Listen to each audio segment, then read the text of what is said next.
clicked on it, nothing happened.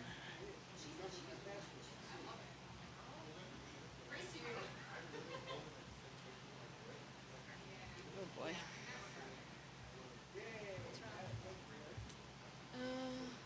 So I have this listing. I didn't do in anything. Ridgeville, and it hasn't gone under contract yet.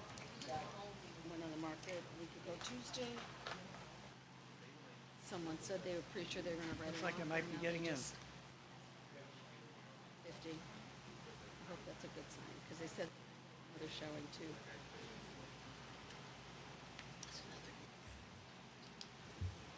I don't know. Regular meeting, June 25th.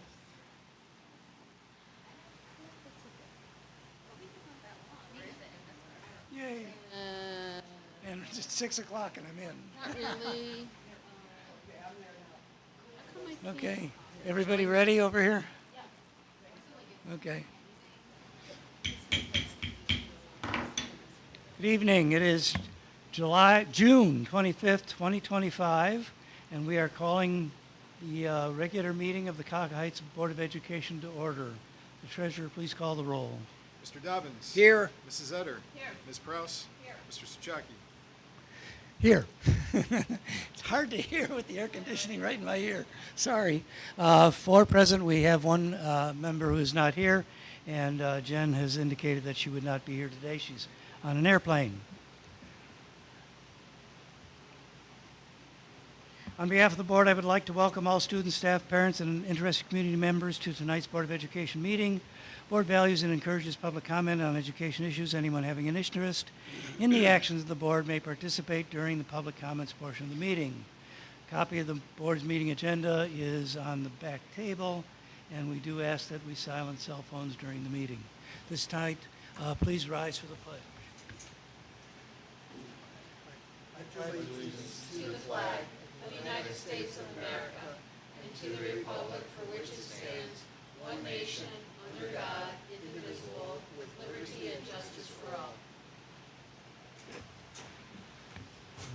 Okay, let me get back to that screen.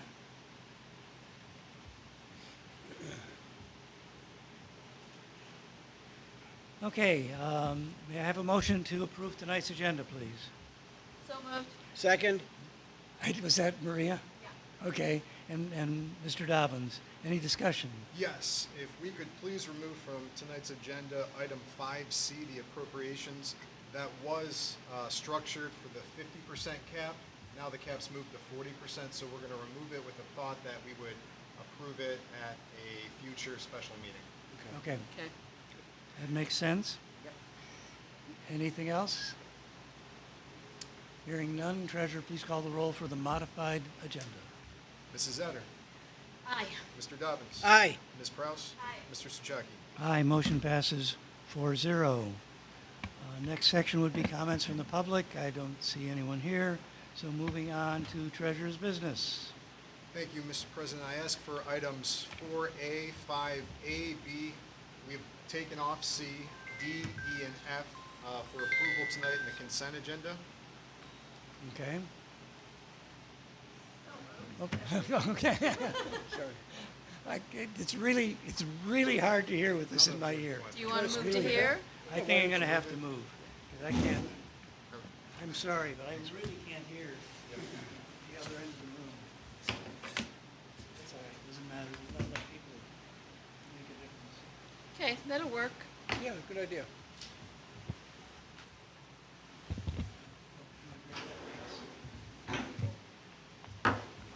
Oh, hopefully this will work better. Sorry about that. So, where were we? So, okay, moved by Ms. Prouse. Do we have a second? This is Oh, Mr. I'll Dobbins? second, sure. Okay. Go ahead. Yep, 5A would be our financial reports that we have for the month of May. 5B would be purchase orders over 5,000. We have quite a bit because these are primarily for next school year. I'll go through them. First one, we have Gordon Food. That's our cafeteria, breakfast, and lunch products fiscal year 26 blanket PO in the amount of $140,000. That's higher because next year we are going to be serving breakfast at the elementary school. The second one is various. That's for fuel and oil for all vehicles for fiscal '26, a blanket PO in the amount of $80,000. And we shop at the lowest location that we find for purchasing fuel and oil. Number 3 is PSI affiliates.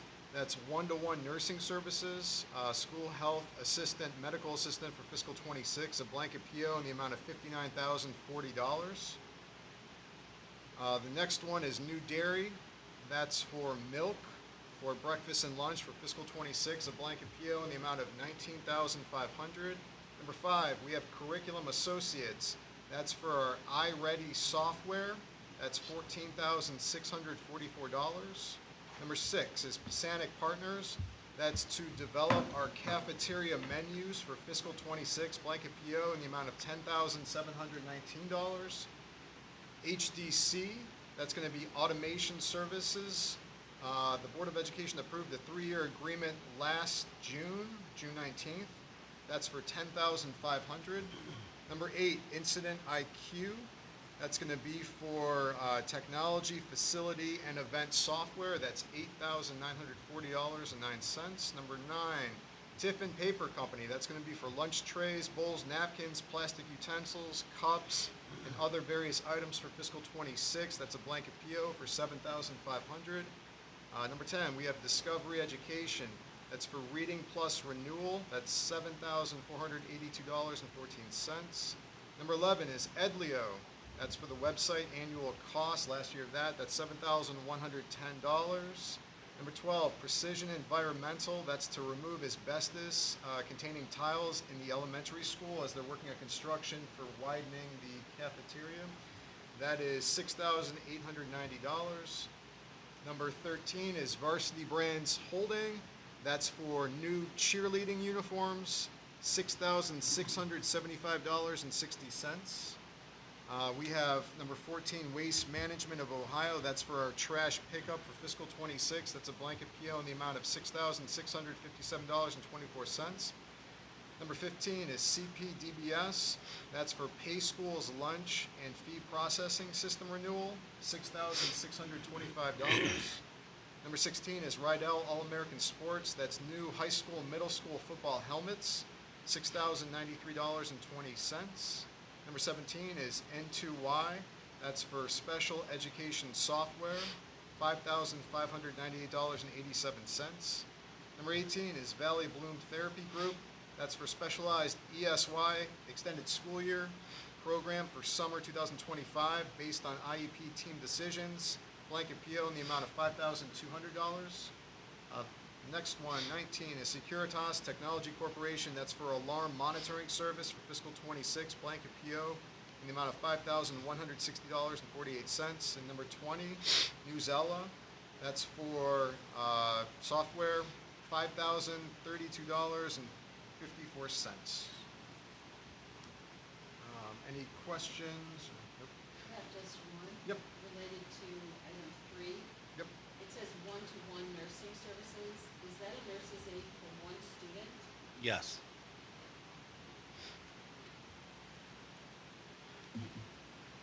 We're removing 5C.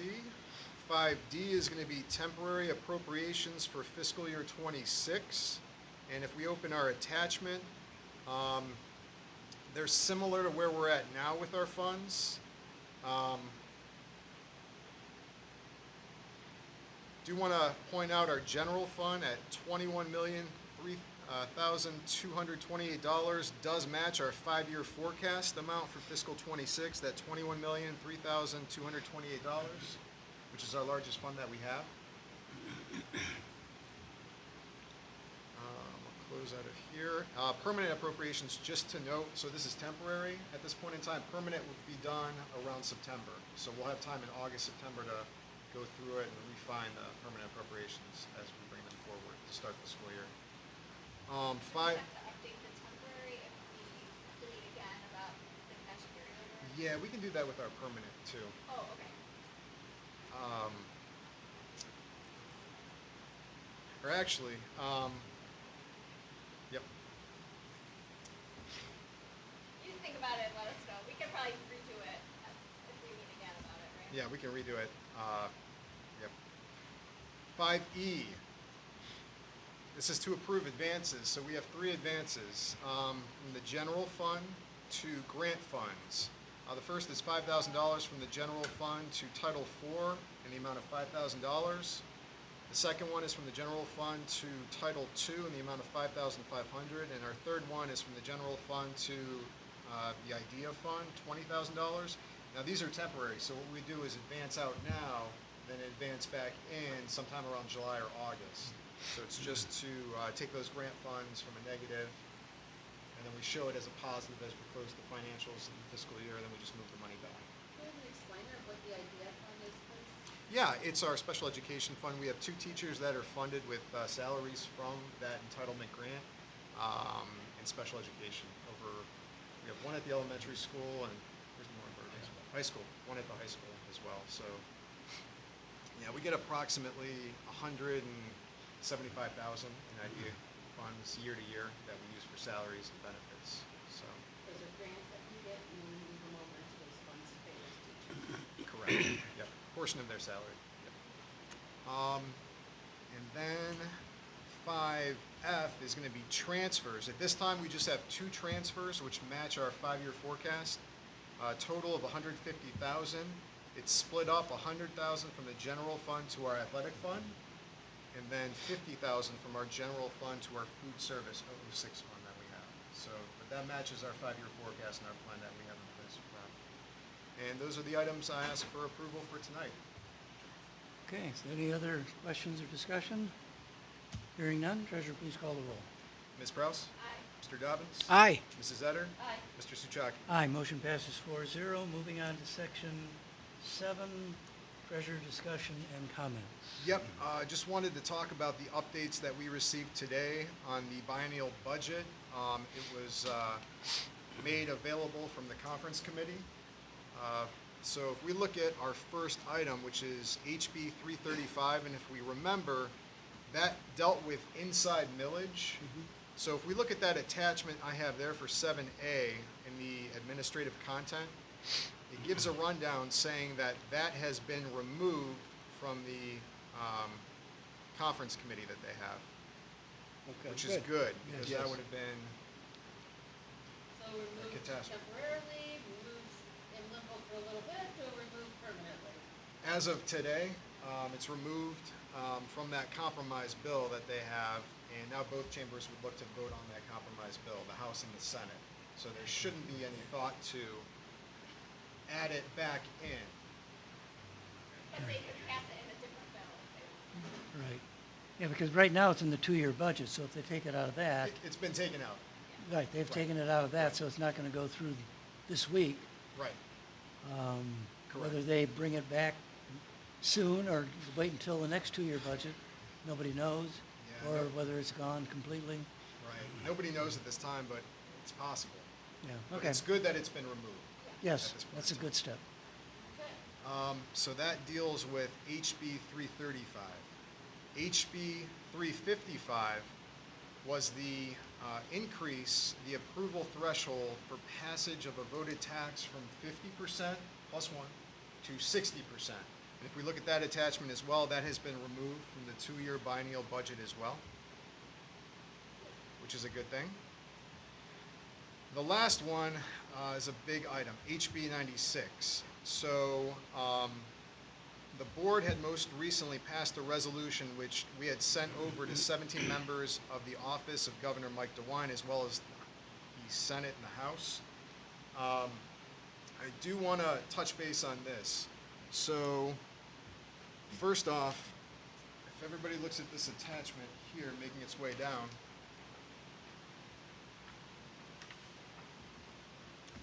there's one for you, if you want.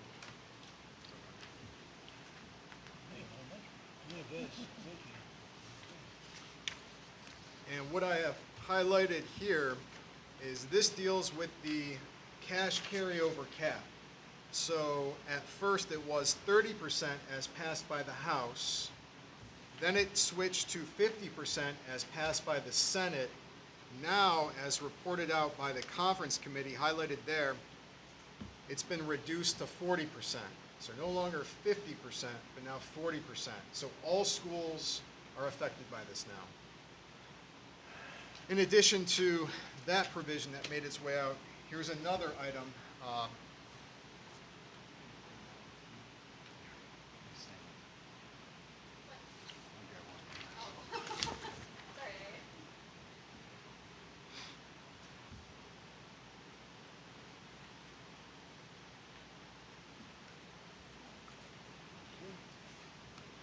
Now this one deals with the 5-year forecast. So we can see, as passed by the House, it reduces the 5-year forecast from 5 years to 3 years as a duration. Also, if we look at the paragraph underneath, it requires the Auditor of State or the Department of Education to examine the projections to determine whether a district has the potential to incur a deficit during the first 2 years of the 3-year period rather than the first 3 years of the 5-year period. So that's a change. And that we can see, as passed by the Senate, it's the same version that was in the House, and now it's the same version as reported by the conference committee. So that's what they're passing through, a 3-year forecast. And now they're directing the Auditor of State and the Department of Education to only review the first 2 years instead of the first 3 years. So shrinking from 5 years to 3, and then they're not looking at the first 3 years to tell schools to identify deficits. It's shrunk now to 2 years. So less of a window for schools to address fiscal caution, emergency, or any of those items that they would have or watch.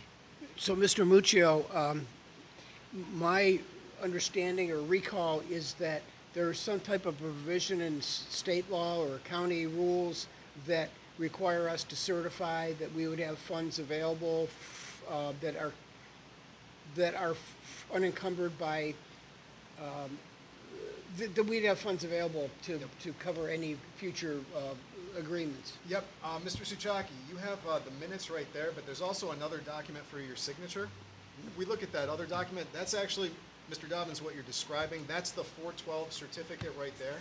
So that's the document that requires signature from the board president, the superintendent, and treasurer, certifying that we have those funds available for those obligations. So appropriations tonight, we're signing it for the temporary appropriations that we have in place. Any future contracts, we would have to sign one of those 412, unless it was removed in this budget bill, and I'd have to go back and look. But yes, we would still have to sign our 412 certificate. And it's called the 412 because I think it's ORC 45 something something Yeah, .412, Right. 412 certificate. So that's how they came up with that. But yeah, so we're certifying that we have the available funds for those types of contracts. So one other question. My recall was that if this law were to pass, that rather than having a 5-year planning horizon with this 412 certificate requirement, didn't it look to like 3 years as opposed to potentially some shorter period of time in this proposal? Or am I mixing the two? I'm sorry, say it one more time.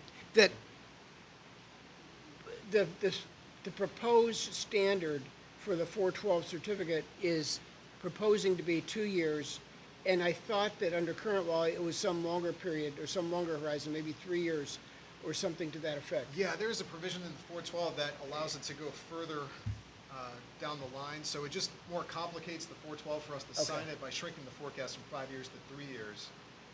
I guess if we look at it that way, that lens, to certify something. So we have less of a runway to certify and say we have available funds because we don't have a 5-year lookout, we have a 3-year lookout now.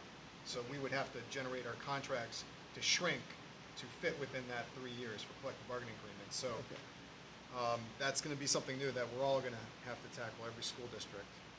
Thank you for clarifying that. This sounds like it's because of the lower amount of money that we can have on hand, they're kind of reacting to that and say, well, you can't plan so far ahead anymore.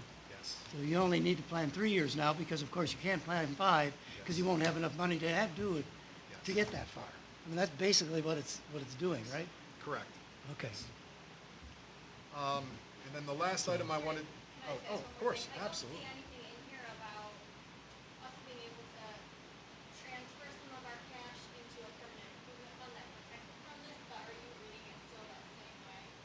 Yes, so R2, and I was going to get to that too with this, but yes. So R2 legal counsels are actually working on their own, so we're doubling up, that they're both reviewing the budget bill just to make sure that there were no changes with the capital projects fund, 070 fund that we have in place. So yes, they are reviewing that as we speak. So if that's brought forth to the board, the thought would be that our legal counsels are giving it its blessing, that resolution, that it complies with law, if we bring that forward. And then the last item I have for tonight, Can I yes, oh, absolutely. interrupt? Oh, absolutely. So and I'm looking for the point where we talked about that, where we had all of the, I can't find it right now. But we have all those funds, we have that list of funds, right? Yes, yes, The only one that's being affected is the general fund. yes. So we don't have to could we put things in other funds, not just PI? Not really. That's really. the tricky part, right. So we Okay. can't, for example, we can't put more funds into our 006 food service fund because the state looks and says, you can only essentially keep 3 months worth of expenditures as the maximum amount in that fund as a carryover. So 3 months worth of expenditures that we used to have came out to roughly 60,000, give or take 20,000 a month, roughly. So we couldn't keep in that fund more than 60,000. So we couldn't move 6 million into that fund. The state would come back and say, no, you have to have a spend down on that. You can't have that much in the Okay, fund. so all the funds, including the general fund, now that, well, essentially they're adding to the general fund the same rule a similar rule that applies to all other funds, is you can only have so much cash sitting in them. Yes, Okay. but that is something I am going to inquire with our legal counsel leading up to any special meeting we Yeah, would have. because that might allow us to put it in other places and not be forced to move it all to the PI fund. Correct. But I Sounds was going like to touch base on another fund instead of just PI to Yeah. put it into. There are that we any have- other funds available that we could Yes. do that with? Yep, that we have in place. That'd be a good question to ask. Yep. Would that Thank be you. like, raise a red flag then, if they saw us putting monies into multiple funds? Yes, typically you would want to not do that, and we have not historically. So Right. historically, we've been, very minimal in our transactions, like a golf game. The lower the transfers out, the better the golf score. Think of it that way. So we've always been very small or very minimal in any of our movement of our funds. So we've always been putting it in the correct location, accounting for it correctly, and not having a lot of bouncing around with our funds. So. I just don't want to draw attention to that, I would think. Correct. So to more so answer your question, Mr. Suchaki, I have 3 different 5-year forecast scenarios, and we'll talk about that movement to a different fund than the permanent improvement fund.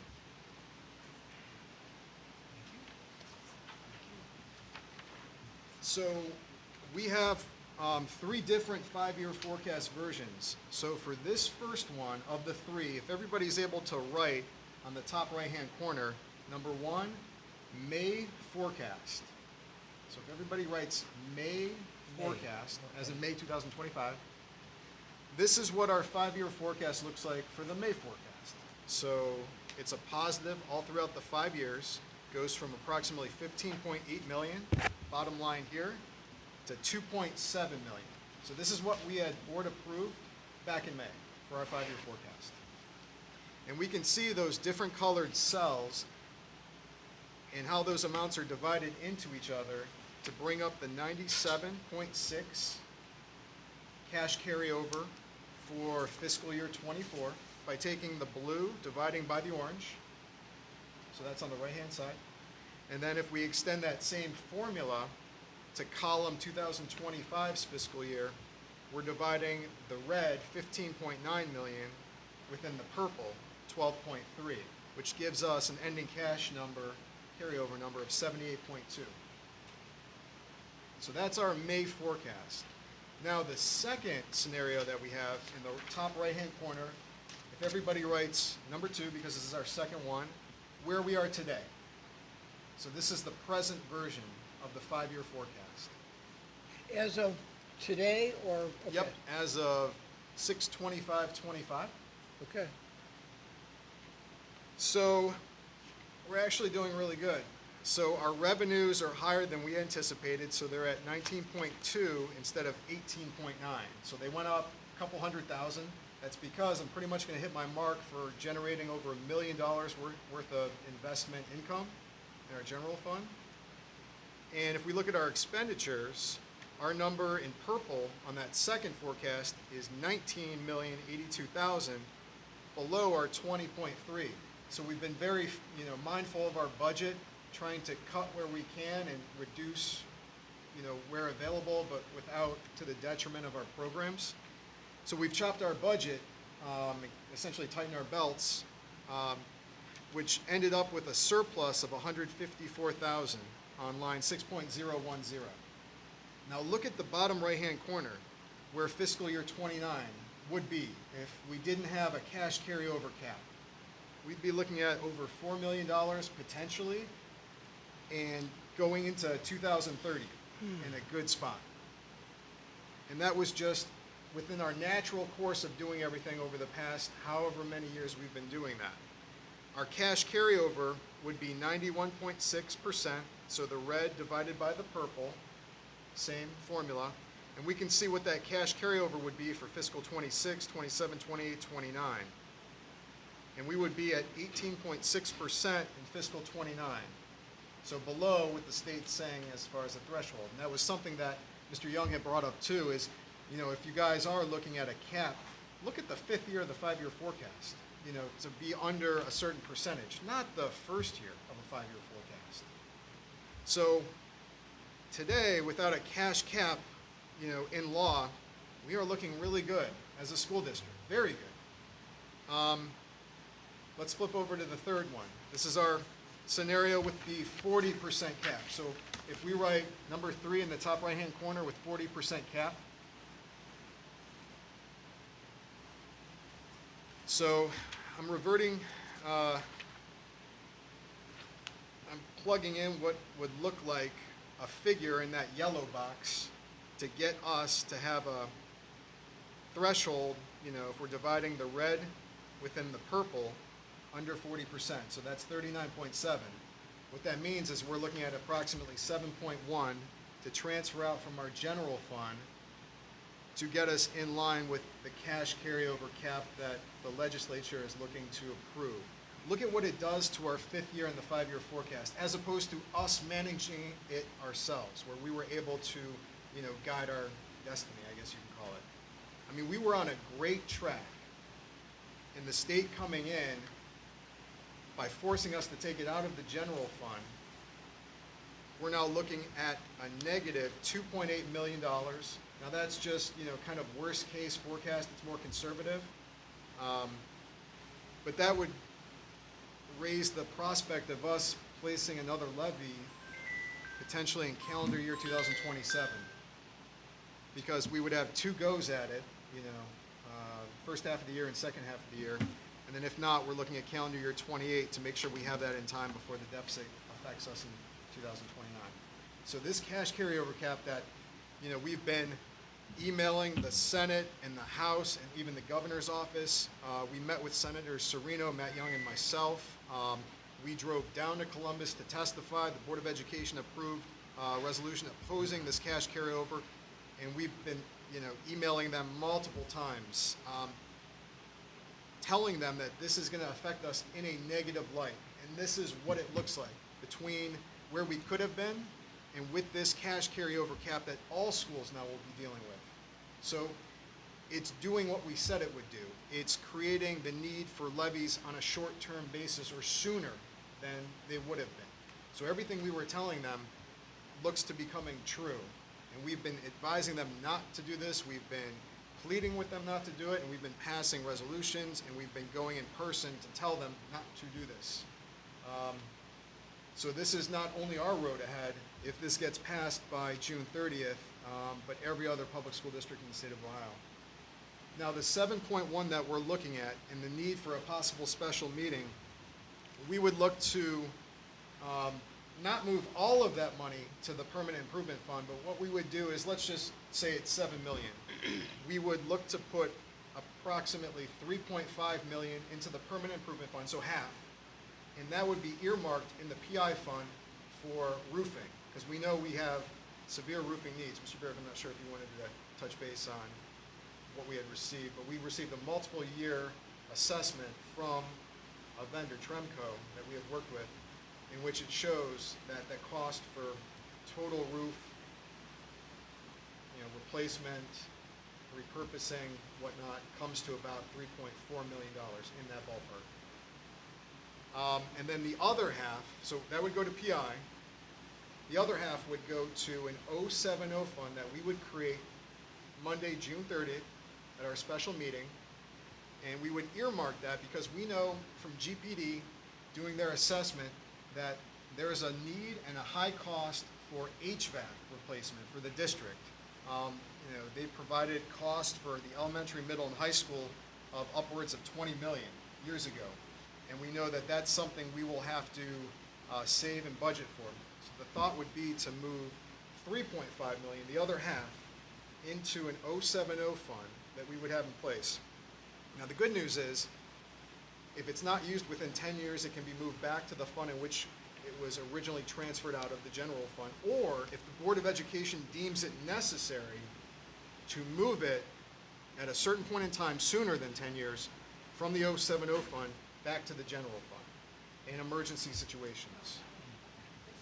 So that leaves flexibility of the 7 million in place that we can address needed roofing repairs that we have that are very costly, but also at the same time, we give ourselves a certain degree of flexibility if need be, but a legitimate reason that we'd be potentially moving the money there for HVAC replacements that we have for the district. So that would be the thought for Monday, that we would look to create that fund, 070, by board resolution. We would appropriate the funds there as well to be able to spend it this year. And we would execute the transfer at that point in time, the last possible point in our fiscal year. And then again, that would leave us, if we're looking at that third forecast, earmarking money for needed items, which are HVAC, repairs and replacements, the entire district, which we know is a high cost, but also the flexibility that if there's an emergency that arises, we could bring the money back to address an emergency So that comes up. why did you choose to do that 50/50? Why not 33/67, for example? Right, because we know that we have, $3.4 million worth of roofing Because- expenses that we want to earmark for, along with other expenses that we have in the general fund. Looking at our forecast, even while doing this and moving some over, there's always a need for replacements that we have of the district, and the roofing costs are very high, and we only have so much existing there in our PI fund, even with the money going into it. But at the same time, we know with the TPP phase out and inflation, that the need for a levy, especially with this cap that they're going to place on districts, is unavoidable. It would just seem to give us more flexibility. If we can use this 070 fund to stash money and then bring it back into the general fund if we need it, that would seem to be more flexible than putting so much of it into PI. I'm not saying we should do that. I'm just wondering why we wouldn't have gone that way, and should we still think about that? Because we know the roof's gonna cost that, but we didn't have it there before. How were we gonna do the roof before? Well, we weren't. We were going to do it very, very slow. Right, But- we're gonna do it more slowly, Right. which is the way everybody does it. Career Center's taking 5 years to do their roof.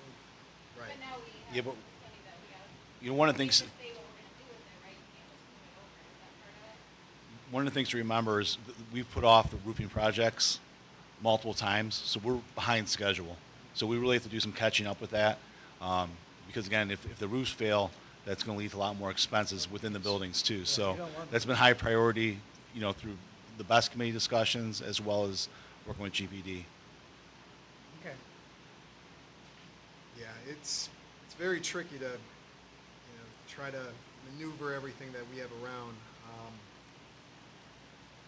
But we have time still to think about it, so nothing's, put out there at the moment. But it leads us to that very last possibility, June 30th, that we would have in place.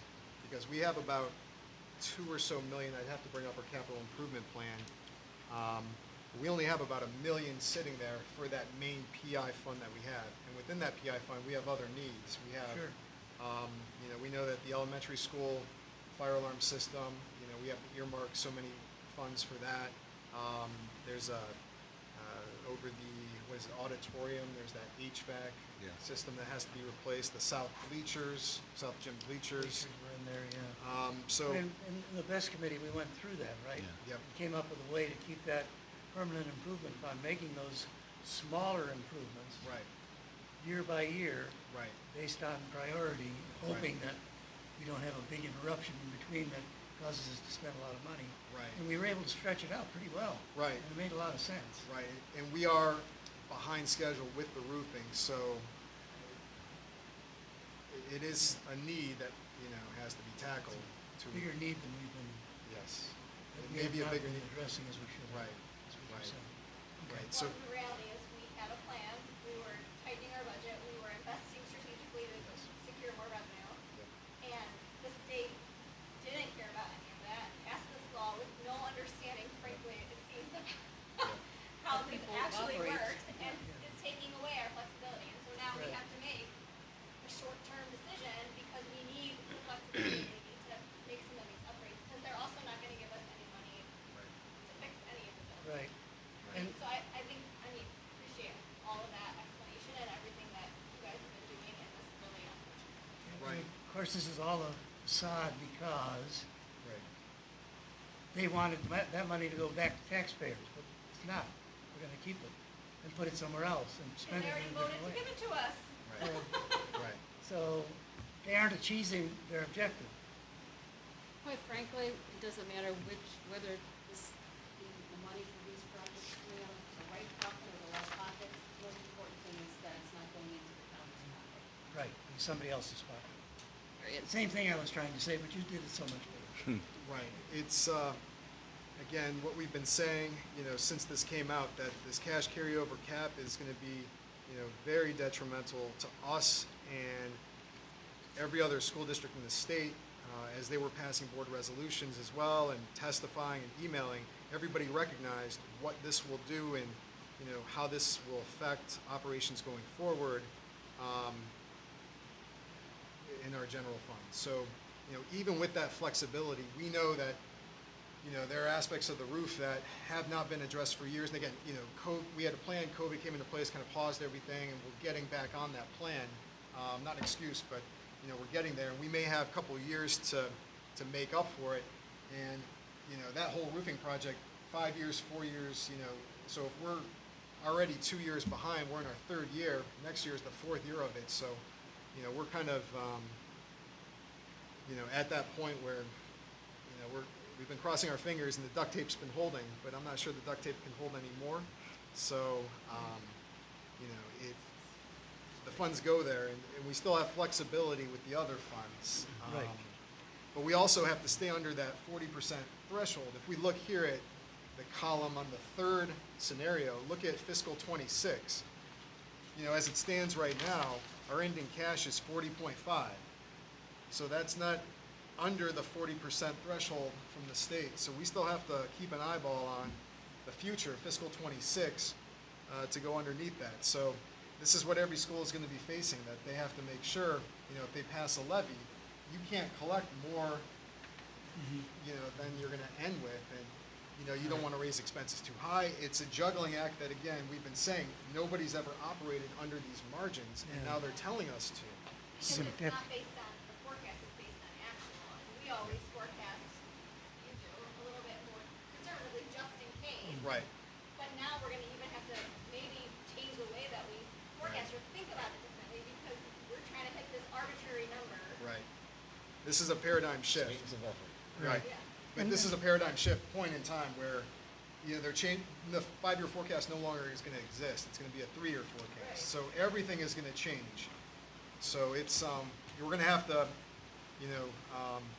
meet that head on, and we will. But again, we're not doing anything tonight. This is for discussion, and we'll be discussing it, at that special meeting too, leading up to that. So there are options available.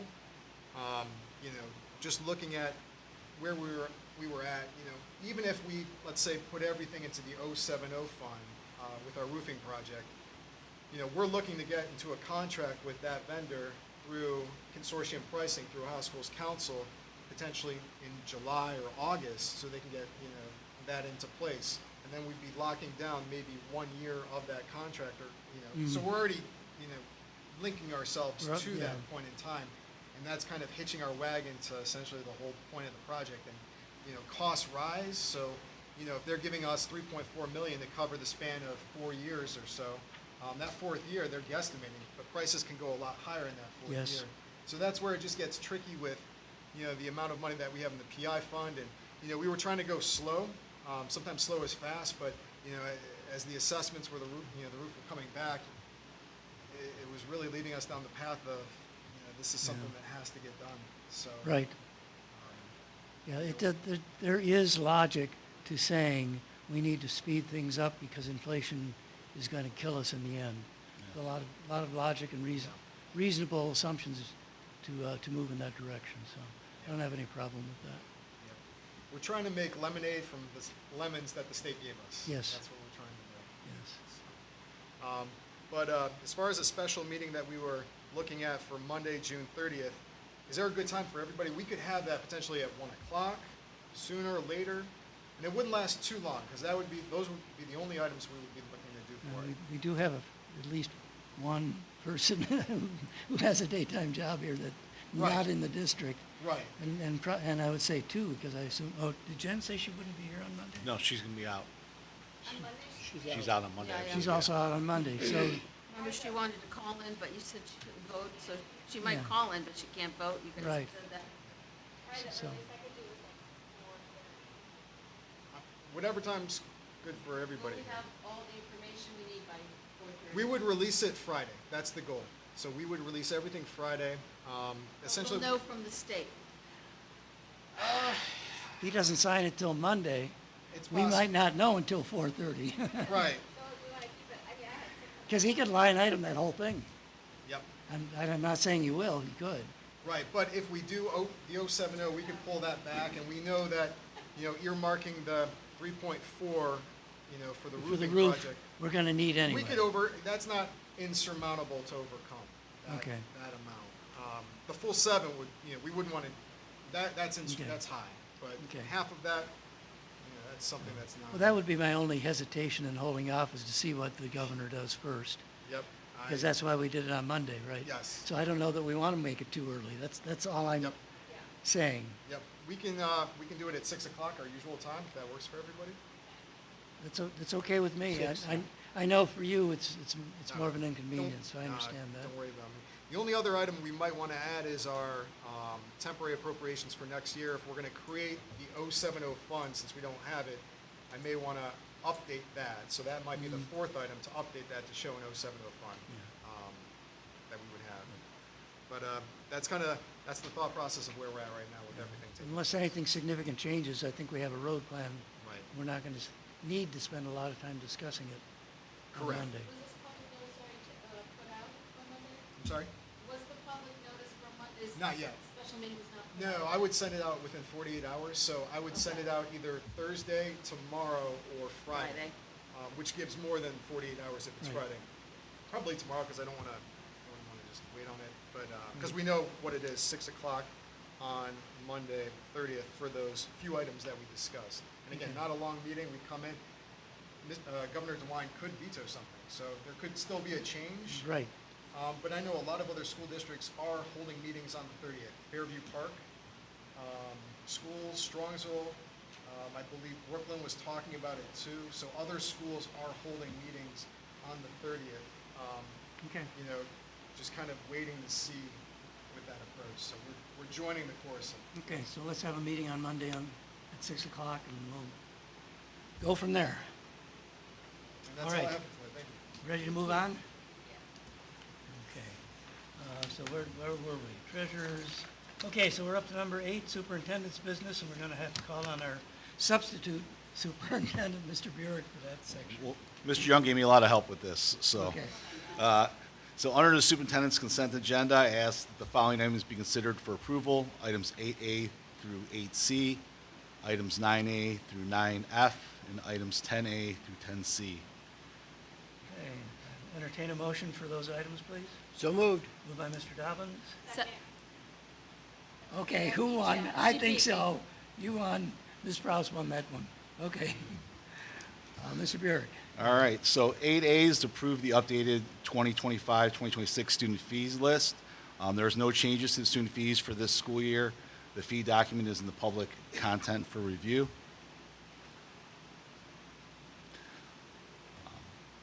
8B, approve the Cuyahoga Heights Student Athlete Handbook for the 2025-2026 school year. This handbook for athletics has been pretty consistent for the last 20 years. It's probably only thing that's changed is from Redskin to Red Wolf for the most part, but our new athletic director has already met with the head coaches, and they're discussing if there's one have any updates for next school year, so that's in process right now. 8C is approve the Cuyahoga Heights Student and Family Handbook for 2025-2026. Mr. Dutray, Mr. Melvin, and Mrs. Scotton collaborated on this update. The handbook aligns explicitly with the Neola policy and is adapted for Cuyahoga Heights schools. The handbook and changes are in the public content section for review.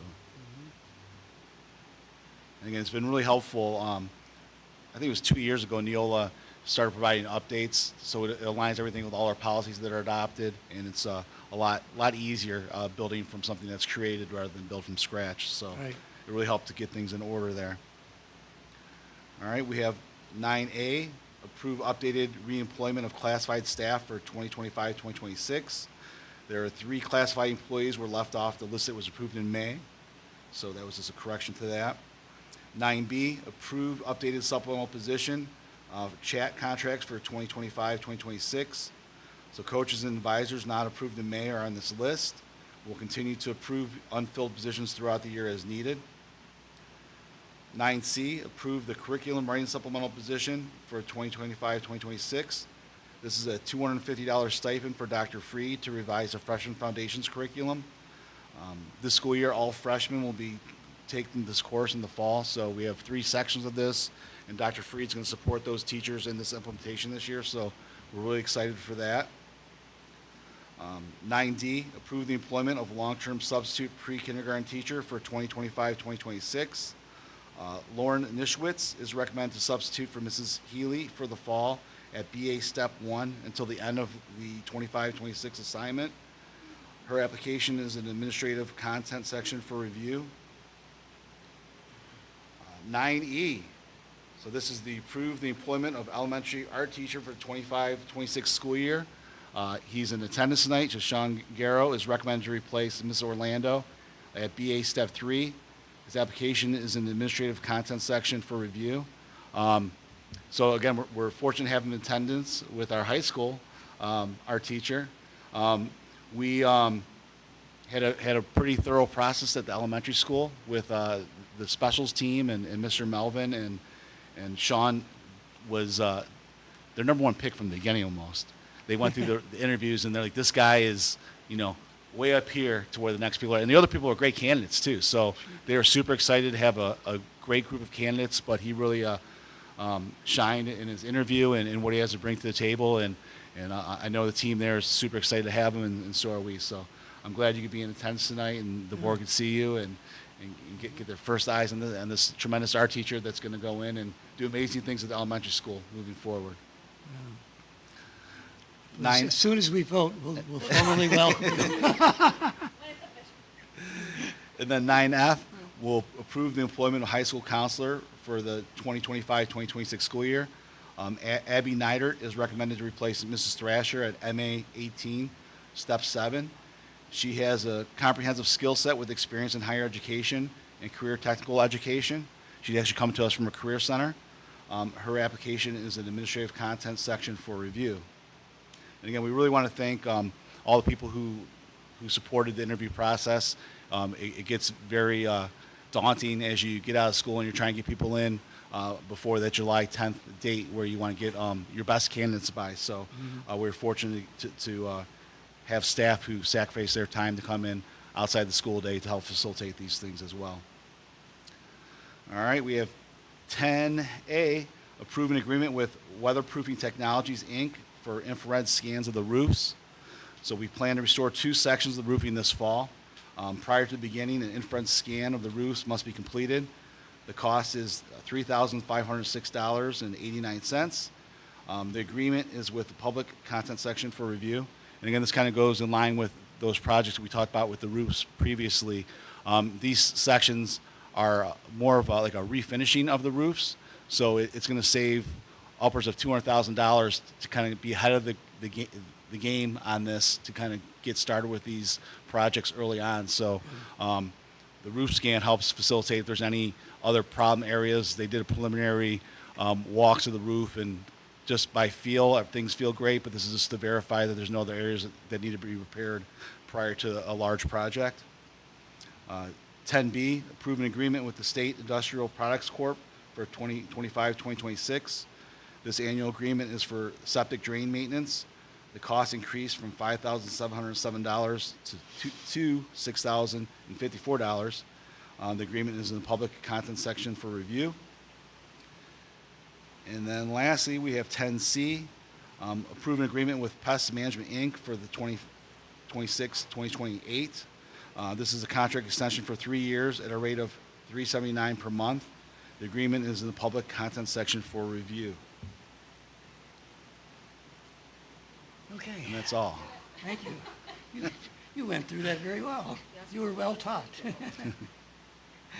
Any discussion? Okay, hearing none, treasurer, please call the roll. Mr. Dobbins. Aye. Ms. Kraus. Aye. Mrs. Etter. Aye. Mr. Souchaki. Aye, motion passes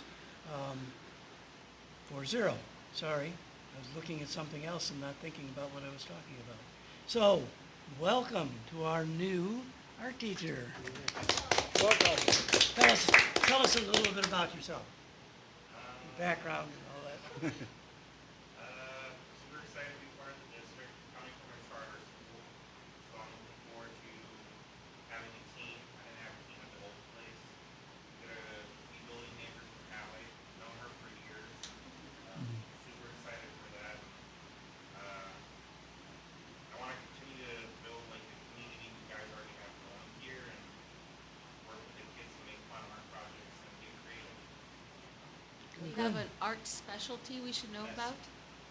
Mess. I love messy art. It's a great way for the kids to explore, get into the thick of it, and figure out what they like to do. So I like doing paints.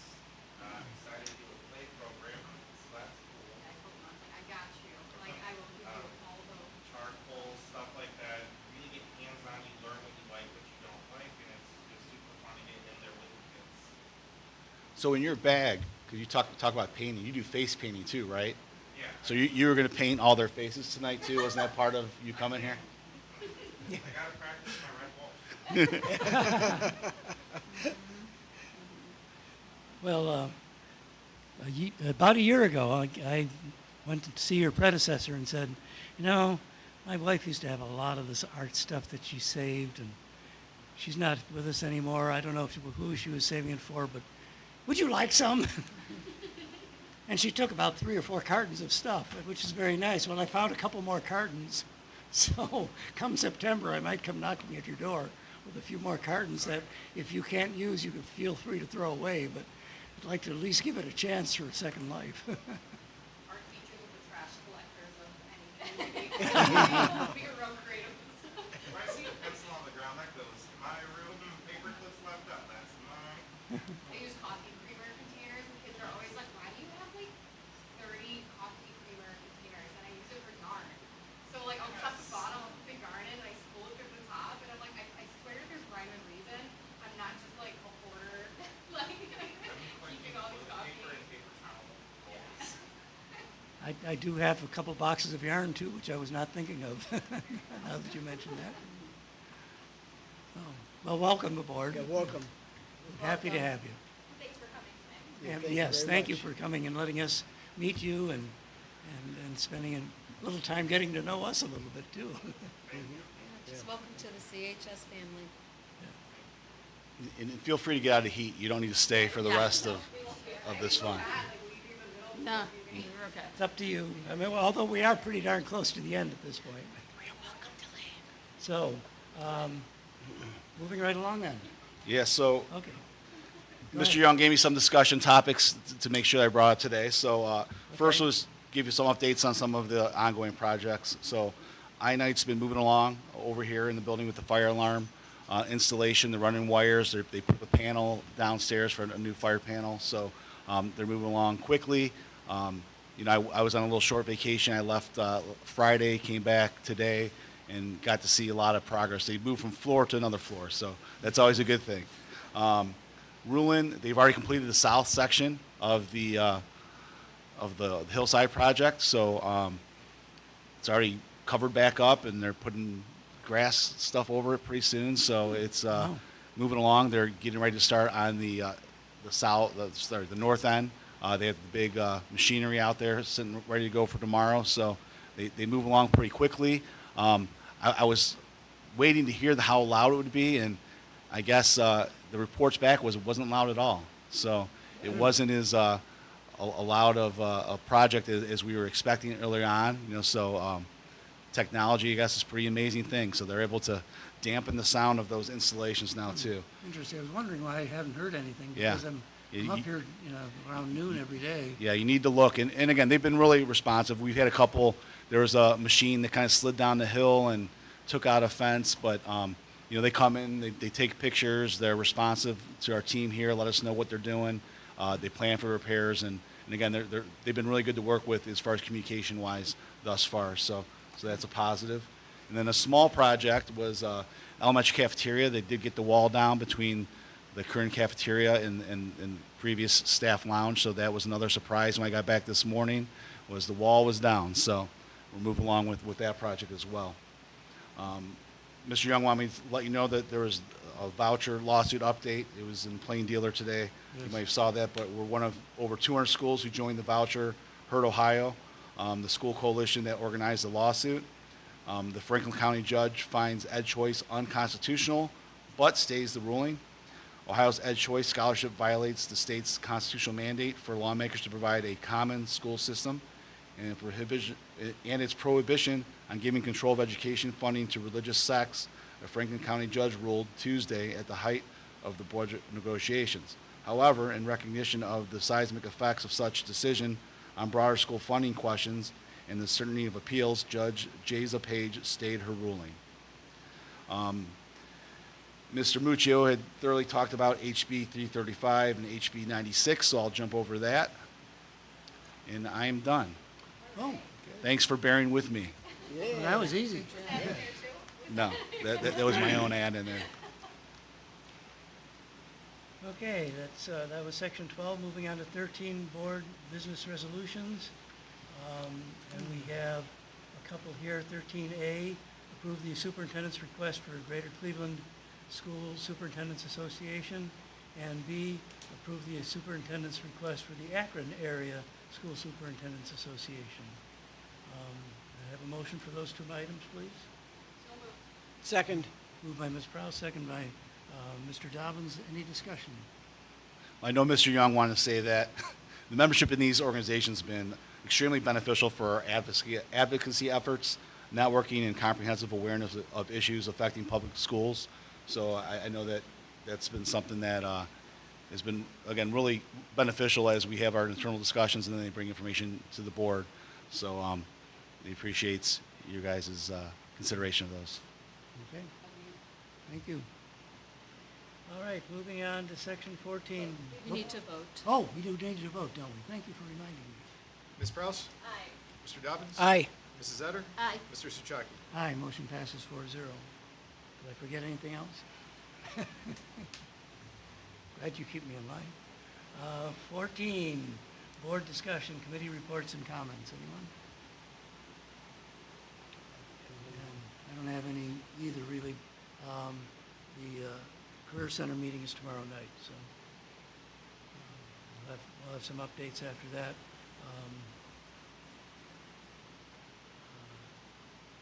Dave Mangus, the superintendent, did not get appointed to the statewide office that he had hoped for their organization. He lost that election, so came in second.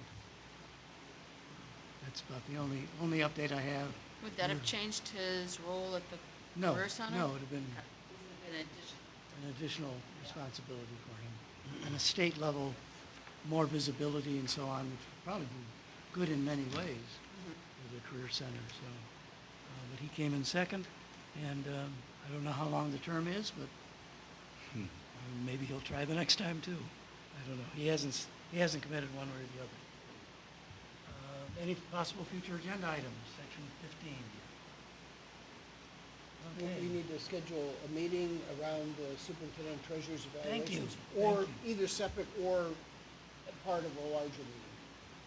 Thank you. Do we want to, we could do it in the executive session after a regular meeting.